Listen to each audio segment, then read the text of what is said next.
was the biggest trade you've hit with us so far? Definitely Trump. And I made like 45,000. What was your biggest fumble or loss? I remember when the AI mindshare thing was fading. I ended up taking like $1,000 loss. You lose that kind of money and it's not even about the actual money at that point. It's your confidence as a trader that gets cooked.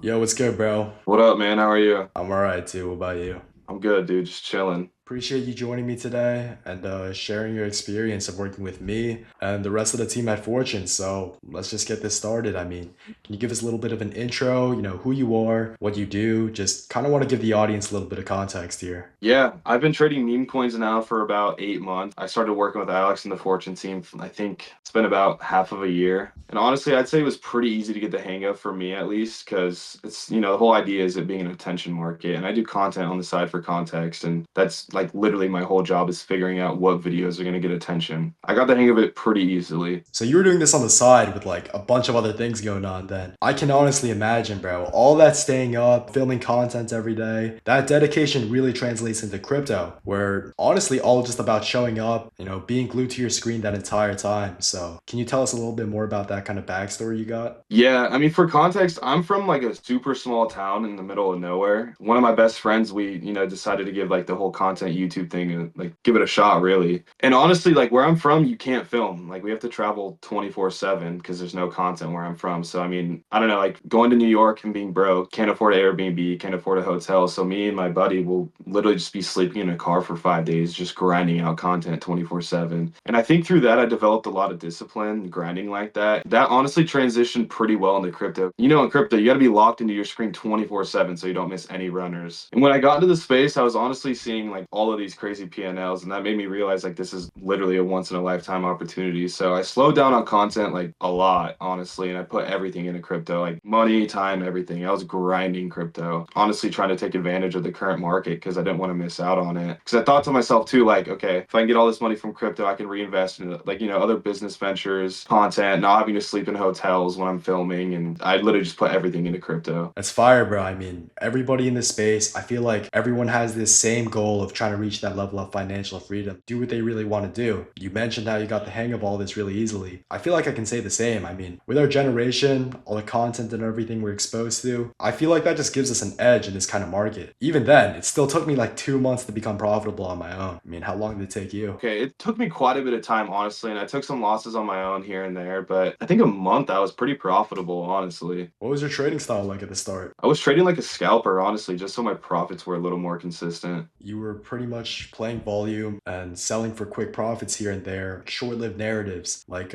Twitter coins here and there, right? Yeah, pretty much. I mean, if I saw a decent coin from like a tweet or an AI account, I just get on like a half or even a soul, and just sell really quickly, honestly. I wasn't really paying much attention to whether I missed a run or not. I was pretty much just trying to play it as safely as possible. So you said you were pretty profitable early on. What'd that look like for you? I know with how the market's like, it's never really consistent, especially in crypto where everything's so volatile. Sometimes you'll be up like thousands on a day and other times, you can miss your runners or there's just nothing to catch. Like I mentioned earlier, though, I was a scalper, so my profits were a little more consistent. And there was days where I'd make, $100 or $1,000, and obviously I'm taking losses too. But I'd say for the most part, I was averaging like 1,000 to 1,500 a week, which for me that's good. It's something I could live off of. But even when I was profitable, I felt like the biggest issue for me was actually being able to hold the runners and just really find the right group of people to trade with. And I honestly at some point just accepted the holding part of things just because my trading style was working. But when you're trading solo, it's so easy to miss runners and miss things when you're on your own. And especially on those days when things are really rough, you're taking L's, it's really hard. And there's a lot of alpha groups and trading groups you can find on like crypto Twitter, but I never had any good experiences with them just because I'm sure like it's either one dude running it or I don't know, they're farming their people and using them as exit liquidity, or there's just honestly no really like sense of,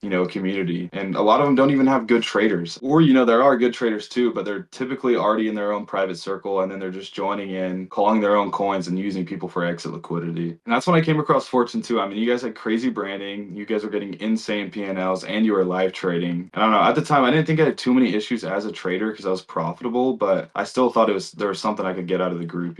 Yeah, dude. I mean, you were actually the first person to ever join us. And I mean, now you're probably one of the best traders we've got when it comes to trading intuition. Literally just these few months that you were with us, which is absolutely crazy come up, bro. How's your ability as a trader changed since you've been working with us? To start, probably my whole trading style changed, honestly. I mean, I was a scalper, like I said, and I was pretty consistent, but I never hit any really like big P&Ls. I would say I was pretty much early to like every runner, but I would either get impatient or I just didn't fully understand the narrative, and I would always just sell early, so I never caught anything crazy. After live trading with you guys and seeing how you guys trade, it made me start looking at coins a lot differently. And I remember like when the AI meta was at like peak euphoria, and how you would find things like developer stats, previous projects, and like certain bull catalysts that would help the coin pump, and like even pointing out fake tech and comparing previous projects too to see whether or not you should hold or sell at certain points. And seeing you hit those $20,000 trades on live too, it was insane. And it also helps too that you literally give an explanation for everything you do when you're making those calls. Instead of groups too, where I would see them just like scan a coin and literally give no explanation behind why they're buying it. Something that really stuck out to me too is you pay like less attention about the tech and just whether or not it has the fundamentals of like any decent coin. And then you would try to look for anything that would catch the eyes, through the perspective of someone who didn't know how to read these coins. Yeah, definitely, dude. Because I mean, at the end of the day, barely anybody on chain that can actually understand all this BS in the tech, right? So you're really just looking for basics like a white paper, and then outside of that, you're just trying to see what's going to catch attention from regular people. I mean, for sure, I still mostly scout my plays, but I've gotten a lot better at knowing what and like when to hold. Like my 6K trade on Eigencode. I finally started getting bigger P&Ls too, and something that helped me a lot was the wallet and journal review. And I didn't understand why some of the coins I was in were getting vamped or why they weren't performing as well as similar coins. Felt like you guys had a real system too when it came to what a lot of people thought was just like a casino. Bro, I remember looking through and like seeing how much you struggled with PvP in a lot of the coins you were in. Dude, I went through the same exact thing. I was always so pissed whenever like I'd be in some decent coins for the day and a runner just spawns and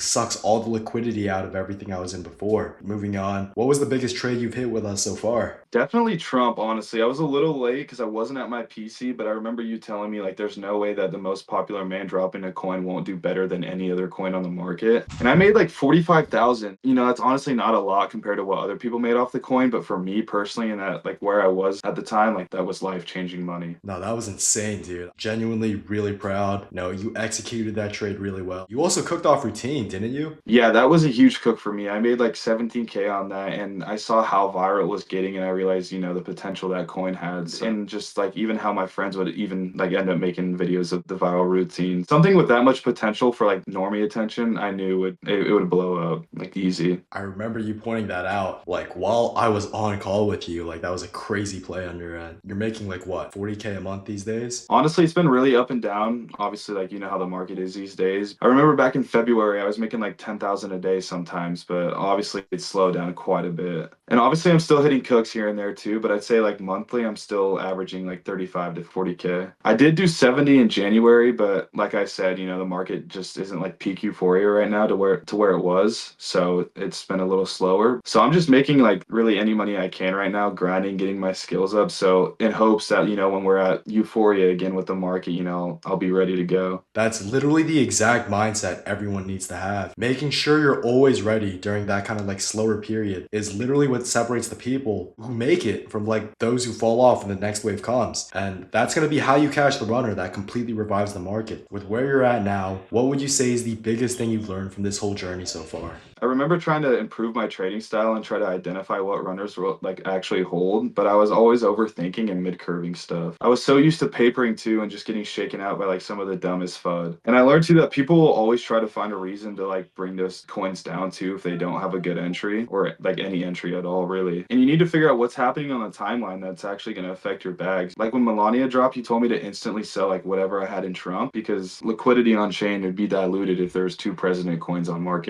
That made complete sense to me, and that's still something I'm trying to get better at every day. Bro, that's so important, especially with how rotational the market's gone. People are just hopping from coins left to right. Like nobody wants like an actual PvE runner anymore. It's so much more important to know like when you should get out of a coin. And when the entire timeline, is just spewing garbage on top of garbage, it's so easy to feel like you're missing out or get fearful of whatever you're in. As long as you stick to your conviction, you stay updated with all the news on a coin, hitting a play just it's not a matter of if, like it's really just a matter of when. Yeah, I mean, exactly. So many of my losses and fumbles were literally just the result of me not following my conviction. For sure, same dude. I mean, going off on that, can you just let us know what helped you most with building that kind of conviction for plays in the market? It's honestly a mix of a lot of things, but the biggest thing is literally just showing up every day. There's more than enough volume too on chain to make money, and whether you win or lose on a play, like you're still getting better. Completely right. That's probably the biggest piece of advice I give to everyone. Literally, anyone with a working device has the opportunity to make it in this market. Regarding that, what was your biggest fumble or loss? I remember when the AI mindshare thing was fading and the market was retracing, and I was just super overexposed in Go. I ended up taking like a $10,000 loss, which is pretty rough at the time because I didn't have a lot of my things stabled. It was honestly crazy seeing Fartcoin passing it, but it honestly taught me to handle my risk a lot better and to always have a goal like in mind when you're going into a trade. I was in it just for the sake of the exposure, and I ended up getting cooked, honestly. That AI retrace is rough. I know so many people that got cooked out of that rotation. I've also taken some rough losses too, just trenching new pairs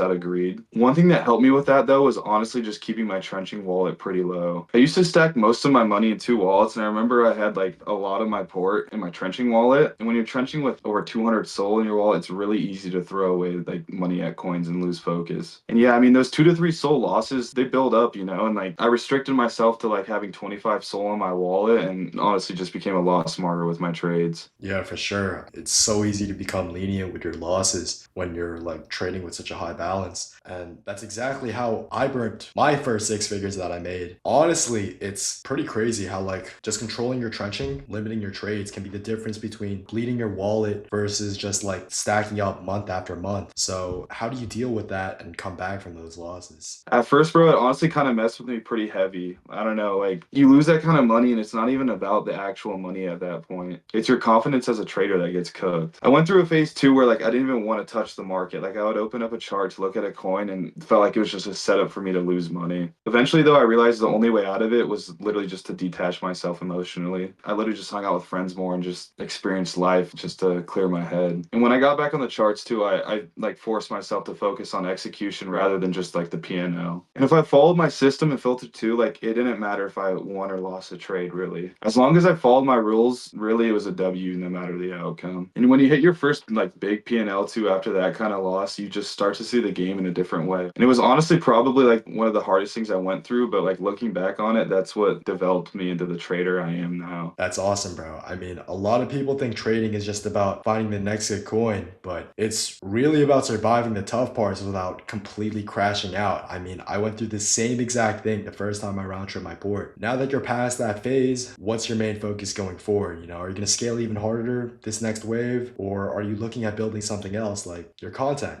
outside of just trading? I don't know. I mean, it's definitely a mix of both, but like volume's finally coming back, and I kind of want to take advantage of this cycle and just lock in and make as much money as I possibly can. But I mean, yeah, long term though, all the money I made from crypto, I want to put it back into content because that's like always been like my main goal and something I want to build with like my best friends. So I'm definitely gonna be putting crypto money like back into content. I don't know. I love trading though, and I think like I don't think I'll ever stop trading.